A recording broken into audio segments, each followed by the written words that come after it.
आज मी आपल्याला प्रेशर आणि मधुमेह या विषयावर माहिती देणार आहे।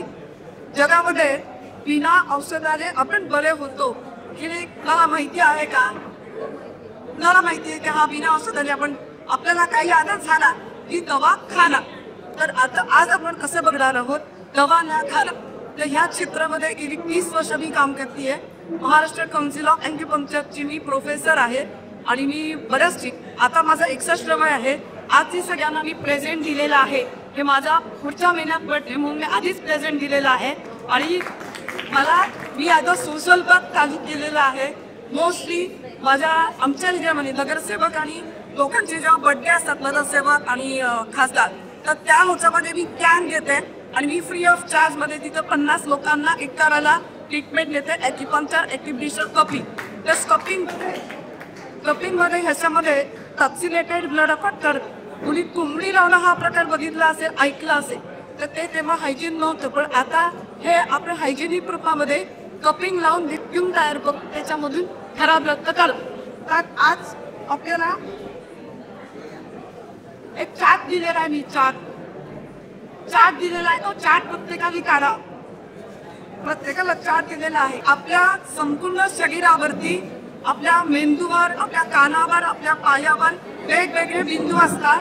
त्या प्रत्येक बिंदूचं कनेक्शन हे प्रत्येक अवयवाशी असतं। तर आपल्या डायबिटीसची जी सुरुवात आहे ती आपल्या जिभेपासून होत असते। आपल्या ह्या पॉइंट मध्ये आपल्याला बरे करण्याची ऊर्जा असते प्रत्येक पॉइंट मध्ये। तर आपण जे पॉइंट घेणार आहोत हे तर आपण आधी असे सुरुवात केली की प्रत्येकाने असं हा मेन पॉइंट आहे तर या आपल्या बिंदूवर मारत 10 वेळा मारायचं। 1 2 3 4 5 6 7 8 9 10। आता पुढचा जो पॉइंट आहे ते बॉक्स मध्ये जे आहे ना हे काढा आणि हा पॉइंट दाबायचा। हे पट्टी एकत्र सुद्धा हा त्याच्या अंदाज 2 गोळ्यांच्या मध्ये हा ॲक्युप्रेशर पॉइंट आहे। आम्ही इथे हार्मोनल इम्बॅलन्सचा पॉइंट आहे। हा दाबाच असते खाली 2 कळ्यांच्या मध्ये हा तोरत दाबायचा आहे। खास कर मेन पॉइंट आहे आपला डायबिटीस साठी। त्याच्यानंतर कान आपल्याला शाळेतच फक्त ओढले गेले होते, पण कान हा विट्या गर्भासारखा असतो। खाली नको वर तर याच्यामध्ये कान ओढा इकडे दोन्ही कान ओढा, आता वरती ओढा, आता खाली ओढा आणि कानाला आतून बसतात।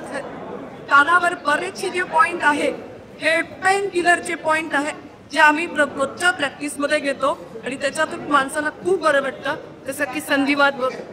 आता हात फोल्ड करा, सपोर्ट करा आणि निकोटिक पलेस हा असा खालपर्यंत का असं 10 वेळा करा। आता रोज हे तुम्ही 7 वेळा जर केलं टीव्ही समोर बघताना सकाळी दुपारी संध्याकाळी असे 7 वेळा जर ही ट्रीटमेंट घेतली तर फरक पडेल कुठला आधी। त्यामुळे प्रत्येकाला एकाच गोळीत कोणाला फरक पडत नाही। आता प्रत्येक पोट पिळायचंय तर पोट पिण्यासाठी मी तुम्हाला चांदीचा अंक गेलेले ती दिसते चांदीची, पण चांदी नाही आहे। हे बघा आपल्या बुटामध्ये हे बघा असे की खाली आणि वर करायचे आहे। तर पहिले जे पोटाचे अग्र आहे हे मेंदू साठी आहे। तुमचं डोकं जर दुखलं तर हे पहिले दाबायचे। त्याच्यानंतर मधला जो भाग आहे हा मधल्या बॉडीचा आहे, हा मधला भाग आणि खालचा जो आहे तो खालच्या पायाला रिप्रेझेंट आणि मागची बाजू सेम मान मधला पाठीचा भाग आणि खालचे पान।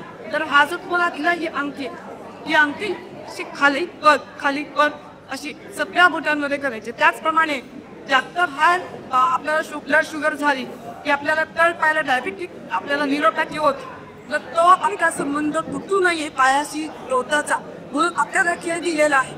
तर त्याच्यानंतर हे पण आहे तर हे अंगठ्यात घालायचं आणि प्रत्येक पायाच्या पण बोटाला आणि हाताच्या पण बोटाला प्रेस करायचं तर तेवढा तो कनेक्शन राहील। तर विशिष्ट डाएट सगळ्यात जास्त गरजेचा आहे। बरं सांगू मी त्याच्यापर्यंत पॉइंट दिलेले त्याच्यावरती अरे बा हे जे आहे ना हे तर प्रत्येक कोटाला मागून कुठून द्यायचा आणि जर त्यात मला झेरॉक्स मिळाली नसेल कमी परत देत हा मागून कुठून हा दाबायचा आहे, साईडला पण दाबायचा आणि असं प्रत्येक कोटाला हे करायचं आहे. आता आपल्याला ह्याच्यामुळे काय होईल की नॅचरल इन्सुलिन बॉडी तयार होईल. पण याचा अर्थ असं नाही की तुम्ही लगेच शुगरच्या तुमच्या गोळ्या बंद करायच्या. त्याच्यासाठी तुम्हाला आहार पण गरजेचा आहे. आपण सकाळपासून काय खातो काय घेतो याचं नोटिफिकेशन गरजेचं. याच्यामध्ये अर्धा किलो जर आपण पिकली पण भाजी तर कुठल्या भाज्या दुधी भोपळा, बीट, गाजर, काकडी, चवळीच्या शेंगा, घोसाळे, दोडके, पडवळ, राजगिराची भाजी, हिरवा बोटा, त्याच्यानंतर कॉर्ली डायबिटीससाठी सगळ्यात चांगली आहे.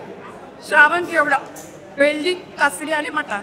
या मटार नाही पण या अर्धा किलो जर भाज्या खाल्ल्या तर दिवसात आणि पावसात फळं कोणती पण कोणती फळं की जी चिक्कू नाही, द्राक्ष नाही, कलिंगड नाही, तर बाकीची पेर, संत्री, मोसंबी, पेर हे बाकीचे जे फ्रुट्स आहेत हे डायबिटीससाठी चालतात.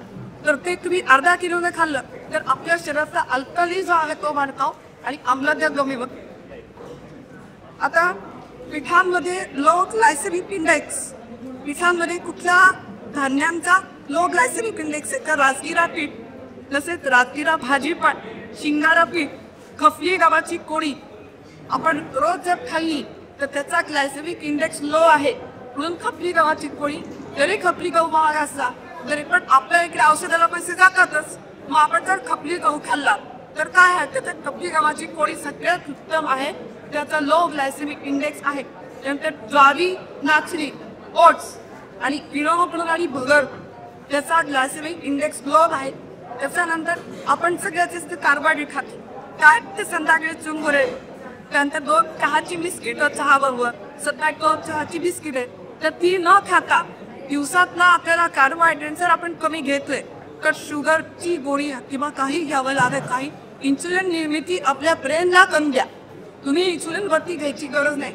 मोजका जर आहार ठेवला, 7च्या आत मोठा सर टाकलं, 7च्या पोटात टाकायचं, गळ्यात टाकायचं, त्याच्यानंतर काही आहार घ्यायचा नाही.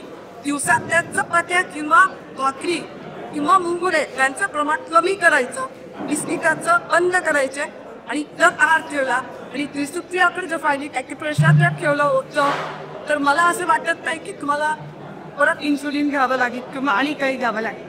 मला इतक्या वेळ सहन केलं त्याच्याबद्दल धन्यवाद.